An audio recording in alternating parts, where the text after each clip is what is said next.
Muy buenas amigos de YouTube, estamos aquí con un nuevo video para este canal. El día de hoy les traigo la comparación anime-novela del capítulo número 6 de la quinta temporada de Date A Live. Así que sin nada más que decir, comencemos.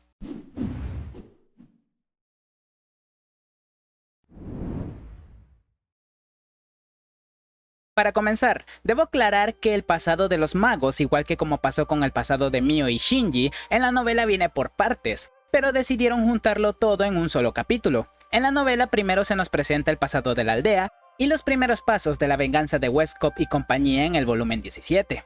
Luego, en el volumen 18 nos vuelven a recordar eso con algunos detalles extra y más adelante en el mismo volumen nos centramos específicamente en Westcott. Por cierto, las edades de cada uno en estos recuerdos jamás se detallan, las únicas que se detallan son Ellen con 7 años y Westcott con 10 años, los otros dos también rondaban los 10 años. Ahora, centrándonos en el pasado de los magos en sí, la verdad es que en el capítulo pasado le hice un resumen ya que creí que no lo animarían, el cual al final no agregué al video del capítulo pasado al ver que en el avance sí pondrían el pasado de los magos, pero debido a que hay algunas diferencias entre el anime y lo relatado en la novela, decidí dejarles el resumen que ya tenía hecho y esto empieza así.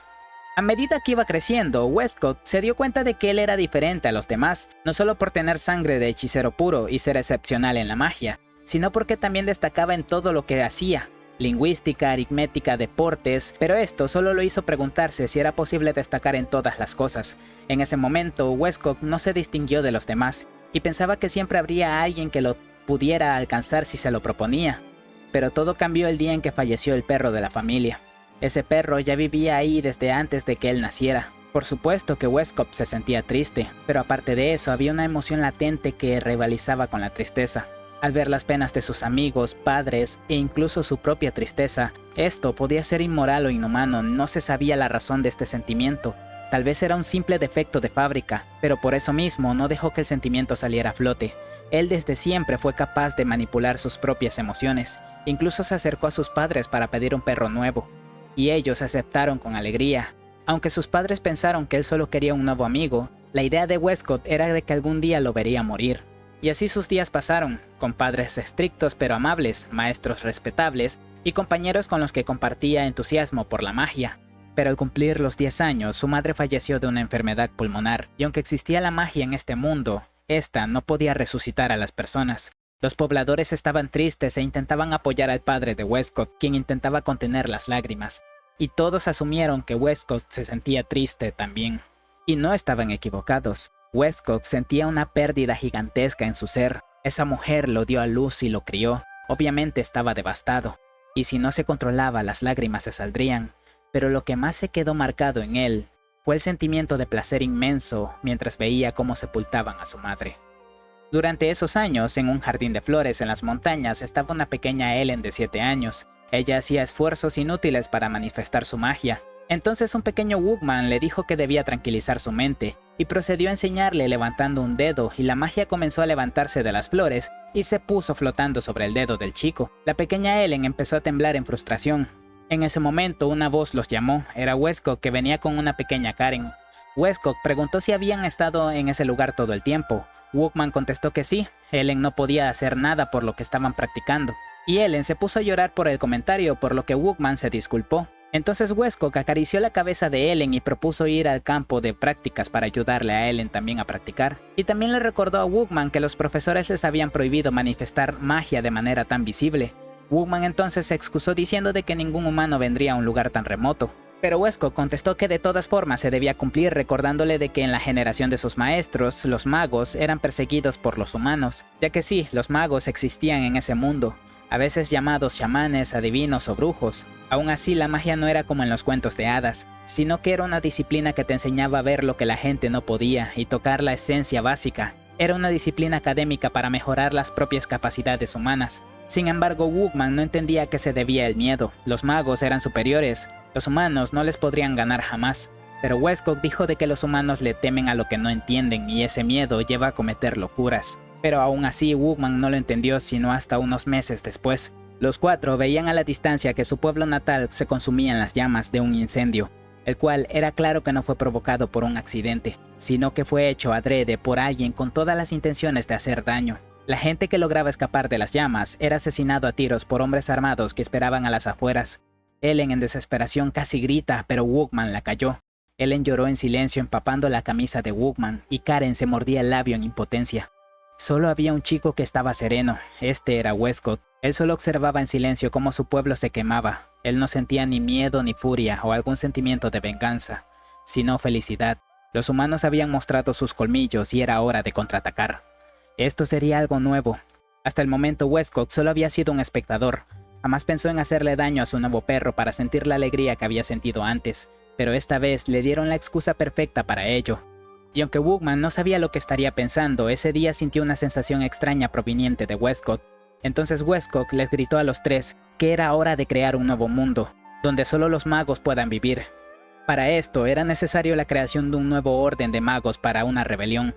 Y para esto los cuatro empezaron a investigar y con el tiempo inventaron los realizadores y magos artificiales, buques de guerra, muñecos artificiales y con el tiempo se formó Industria Steam. Todo por el bien del nuevo mundo y así disipar el odio de sus compatriotas caídos. Pero para unos niños fue difícil al principio, tuvieron que confiar en alguien que los acogiera los primeros años. Y no tardó mucho tiempo para que Westcott se ganara el cariño de una pareja de ancianos adinerada, la cual no tardó en morir en un accidente. Y cuando Westcott obtuvo suficientes fondos, invitó a sus tres amigos a su casa para comenzar. Y al cabo de 10 años en el continente de Eurasia, 3 personas, Westcott, Ellen y Wookman, se encontraban en medio del desierto mientras que Karen se encontraba en un observatorio a la distancia. Entonces, los tres empezaron un ritual el cual Wookman nombró como ritual espiritual, y un dispositivo que dibujaba círculos mágicos llamado caldera empezó a reunir el maná de todo el mundo y concentrándolo en un solo punto. Esto era el inicio. El grupo de amigos hasta ahora solo podían jugar con pequeñas cantidades de magia, pero si este ritual tenía éxito, se convertirían en magos poderosos. Pero aún así, Wookman vio cómo Westcott puso la misma cara que cuando su pueblo se incendió. Pero no había tiempo para eso. Wookman debía de preparar el talismán que contenía la barrera que los protegería a los tres, y luego una luz blanca cubrió todo el continente, y quien emergió de ahí fue Mio. En esta escena, Chido estaba en un grave apuro. Adelante de él estaba Westcott, una persona que odiaba. Ahora que tenía los recuerdos de Shinji, recordó todo el mal que le había hecho, y alrededor de él tenía a las Nivecol. El discurso de Westcott que vimos en el anime hizo que Chido se irritara, pero no podía cometer ninguna imprudencia. Para él, Westcott era alguien imperdonable, pero la vida de Chido no era solo suya. Las espíritus y Ratastock habían arriesgado muchas veces sus propias vidas para protegerlo, por lo cual decidió dar un profundo respiro y mirar la situación como si fuera un espectador. Y recordó que Kotori le había dicho que para ganar la guerra había que vencer a Westcott, pero que perderían si Chido era eliminado. Ambas piezas clave estaban en el tablero. Entonces Westcott invocó a Belcebú, y Chido sintió una sensación punzante en su piel. Él debía de regresar con las chicas, esa era su prioridad y no había cambiado, por lo que chistó su lengua a un nivel muy bajo para que Westcott no lo escuchara. Pensó en usar a Rafael para dejar atrás a Westcott, pero no funcionaría, quedaría vulnerable a ataques. También podría usar a Gabriel para hipnotizarlos, pero tampoco serviría, ya que la hipnosis era inútil para enemigos con el poder espiritual suficiente. Usar a Mikael para escapar tampoco era factible, podría acabar en cualquier lugar y el enemigo tampoco lo dejaría pasar por el portal. Y al final no le quedó de otra y llamó a Sandalphon, luego a Zaquiel, Rafael y Metatron. Y también discretamente invocó a Gabriel para reducir las consecuencias de usar tantos ángeles, y así inició la batalla. Ahora, Yuzuru al ver a Kaguya su gemela sin vida no pudo soportarlo y arremetió contra Mio a gran velocidad. Incluso Toka la perdió de vista por un segundo, y al instante siguiente Yuzuru fue atravesada por el vestido de Mio. Pero no había sangre, solo fue extraído el cristal, y Yuzuru se desplomó y falleció. Ambas hermanas no presentaban herida alguna o sangre saliendo de sus cuerpos. Si alguien las viera, pensaría de que simplemente están dormidas. Entonces Mio tomó las dos partes del cristal y las unió en uno solo, y luego lo introdujo en su pecho. El cristal fue absorbido y una de las esferas de la estructura detrás de Mio empezó a brillar. Toka al ver la situación sintió como su corazón se llenaba de ira, pesar y desesperación. Pero eso solo la haría atacar a ciegas. Entonces respiró hondo para alejar cualquier obstáculo sentimental. Mio no se podía tomar a la ligera. En ese momento ella sentía que su cuerpo empezaba a ponerse caliente.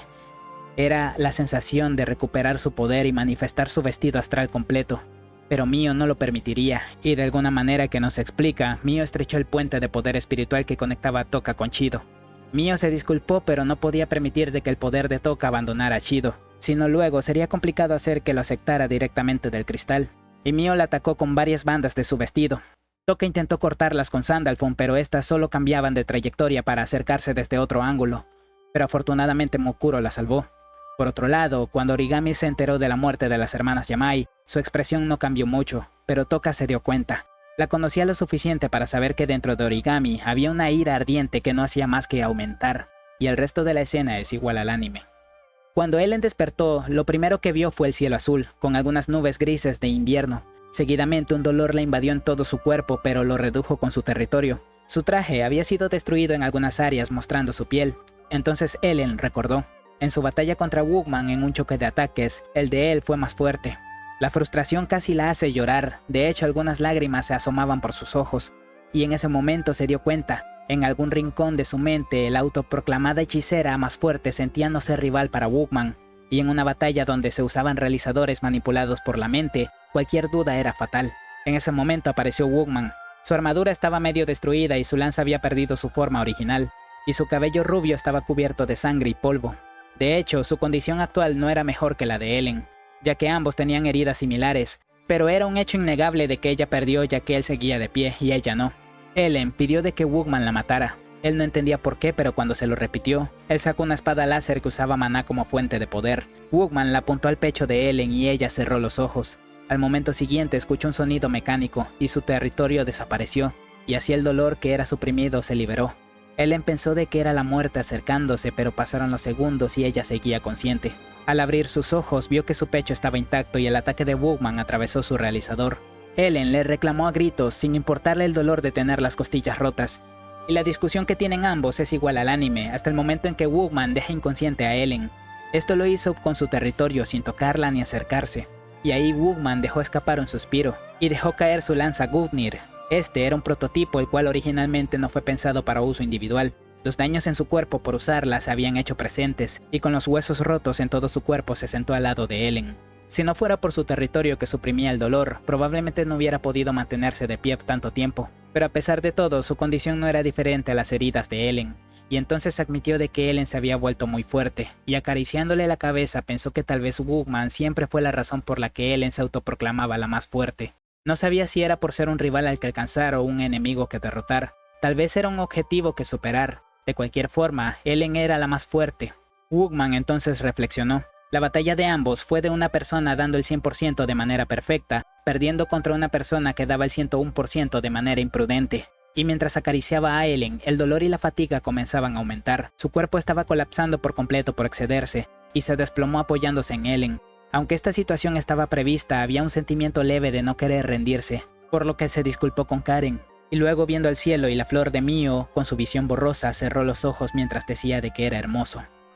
Cuando Mio invocó su poder Ainsof, los espíritus sintieron un escalofrío similar a cuando invocó a su ángel anteriormente. Esto eran sus instintos rogándoles por mantenerse con vida como diera lugar. Entonces, un árbol gigante de algo parecido al vidrio apareció, y en una apertura de su tronco había una aparición parecida a una chica. Y a medida las raíces del árbol se extendían, el paisaje comenzaba a cambiar.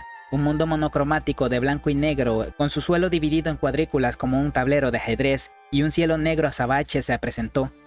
Toka, con las fuerzas que le quedaban, blandió una vez más a Sandalphon. Toka no estaba en sus mejores condiciones. El ataque que había lanzado anteriormente junto a las hermanas Yamai la había debilitado mucho, sin mencionar que estaba empapada en sudor y su garganta estaba tan seca que no le dejaba de doler. Su corazón no se calmaba y su cuerpo no dejaba de temblar.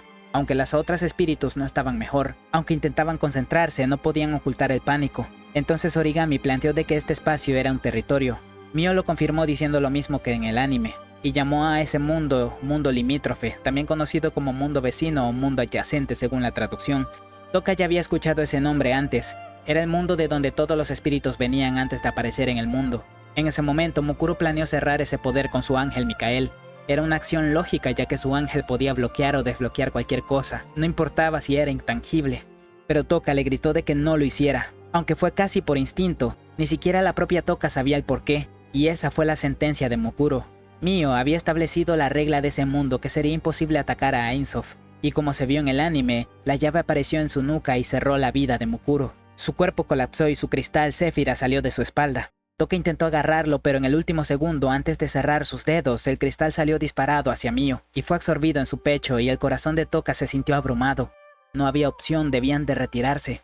Pero Mio agregó otra regla, que impedía el escape de ese mundo, y luego el cuerpo de Mana fue atraído a Mio y Mio la abrazó. A pesar de que Mana tenía su territorio activo, este no puso resistencia y dejó pasar a Mio. Seguidamente, un fuerte dolor de cabeza invadió a Mana, ya que estaba recordándolo todo, y luego Mio la envió a algún lugar seguro. Origami, anticipando esas acciones, usó esa distracción de Mio para rodearla con Metatron, y una vez Mana desapareció, Origami ordenó a su ángel disparar, y este comenzó a disparar sin cesar, pero por arte de magia, la destrucción de los disparos en el entorno se limpiaban solos, y de un momento a otro Metatron se detuvo sin que Origami se lo ordenara, y cuando el humo se disipó ahí estaba Mio acariciando a Metatron, como si lo hubiera domado. Seguidamente las plumas de Metatron empezaron a dispararles a los espíritus. Yoshinon bloqueó los disparos con una pared de hielo, pero tristemente, eso selló el destino de Yoshinon como se vio en el anime. Y bueno, hasta aquí el video del día de hoy, espero que les haya gustado. Y sin nada más que decir, recuerda suscribirte al canal, activar la campanita de notificaciones y dejarme un like. Nos vemos en la próxima. Sayonara. ¡Thunderfang! ¡Zadokie! ¡Rafai! ¡Metatron! 始めようか魔術師